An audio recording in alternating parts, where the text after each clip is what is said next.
Asalaamu calaykum waraxmatullaahi wabarakaatu. Isku soo noqod wanaagsan asxaabta ku xidhan kanaalkeena kobci garaadkaaga. Hore ayaa loo yidhi si kasta oo dulmigu u bato maaha ka sii waaraya, si kastay cadaaladu u yaraatana maaha ta baaba'aysa.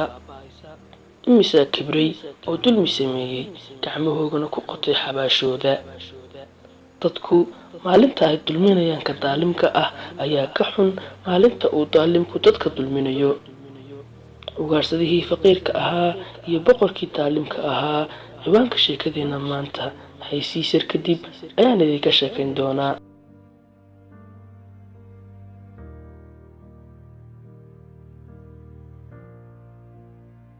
beri hore waxaa jiri jiray boqor daalim ah.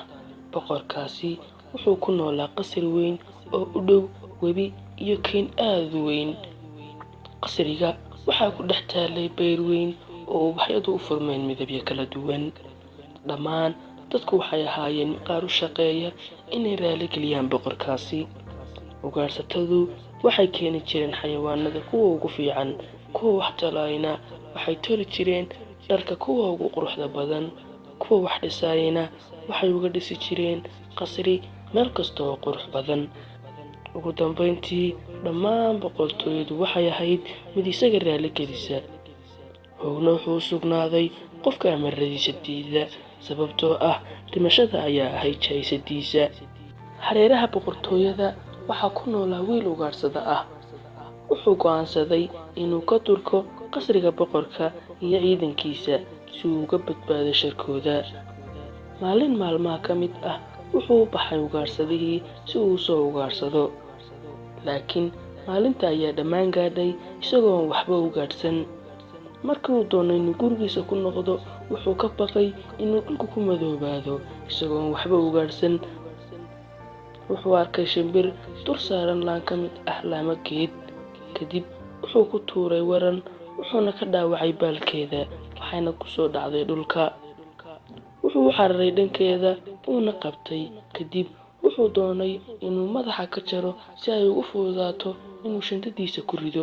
Laakiin wuxuu maqlay cod ka soo baxaya shimbirtii oo ku leh, sug ugaarsadeyahow, jidhkaygu aad ayuu u yahay, mana kafeynaya gaajadaada. Laakiin haddii aad gurigaaga geyso oo aad igu daaweyso 2 shamac dhexdooda, kuna celceliso odhaahan 3 jeer, dalbatana inaan sidaydii hore ku soo noqdo, waxaad la kulmaysaa wax kaa yaabiya. Aad ayuu la yaabay ugaarsadihii wuxuu maqlay una arkay. Wuxuu qaaday shimbirtii gurigiisa, wuxuu ku dhex daaweeyey 2 shamac dhexdooda, wuxuuna ku celceliyey kelmadihii ay ku tidhi 3 jeer, wuxuuna dalbaday inay shimbirtu ku soo noqoto sideedii hore. Halkaana waxa uu kala kulmay wax aad uga yaabiyey. Waxay isku beddeshay shimbirtii gabadh aad u qurux badan, waxayna ku tidhi, ha yaabin, imika laga bilaabo waxaan ahay xaaskaaga, saaxiibada iyo jaariyadaada. Waxaan isku dayayaa intaan awoodo inaan ku raali geliyo. Kadib maalmo badan uu la noolaa ugaarsadihii xaaskiisa iyaga oo faraxsan, ayaa maalin maalmaha ka mid ah waxay ku tidhi, waxaynu ku noolnahay nolol dulli ah. Haddii aad soo iibiso dun xariir ah oo midabyo kala duwan, waxaan kaaga samaynayaa dhar aad u qurux badan oo ay u soo tartamaan ganacsadayaashu si ay u iibsan lahaayeen. Wuxuu sameeyey ugaarsadihii wixii ay u sheegtay xaaskiisu. Kumayba qaadanba waqti badan ilaa uu soo iibiyey duntii iyo alaabtii kale ee ay u baahnayd samaynta dharka xariirtii. Wuxuu keenay xaaskiisii. Waxay bilowday inay samayso xaaskiisii dharka iyada oo maskaxdeeda tuujinaysa. Waxay samaysay dhar aad u qurux badan, aanad la yaabaysid qaabka ay u tashay iyo sawirrada ay ku nashqadaysay sida dhir aad u qurux badan iyo noocyo xayawaano oo la yaab leh. Markii ay dhammaysay, waxay u dhiibtay ninkeedii. Waxay ku tidhi, orod oo gee suuqa, waxaad u bandhigtaa ganacsatada waaweyn. Waxaan kaaga digayaa inaad qiimo go'an siisid. Wuxuu u qaaday ugaarsadihii dharkii suuqa, waxaynay ahayd markii u horreysay ee uu suuqa yimaado. Wuxuu la yaabay waxa alaabtaa la suuqa. Kadib wuxuu dadkii weydiiyey xagga laga helo ganacsatada.